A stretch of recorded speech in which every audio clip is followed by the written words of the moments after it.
resist a great Hendrix riff, especially one this good. So I'm going to take a second, I'm going to play slowly for you here.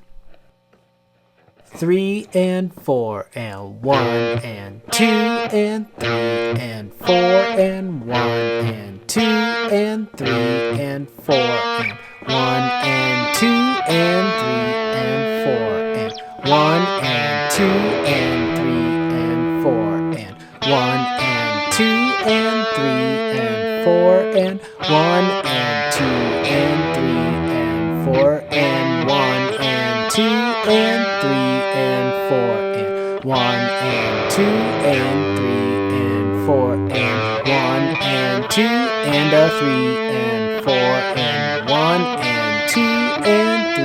and 4 and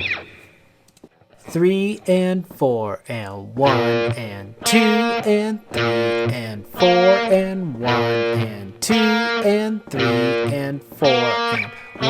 and 2 and 3 and 4 and 1 and 2 and 3 and 4 and 1 and 2 and 3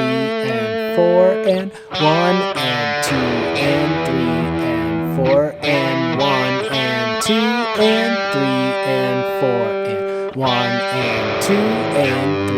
and 4 and 1 and 2 and a 3 and 4 and 1 and 2 and 3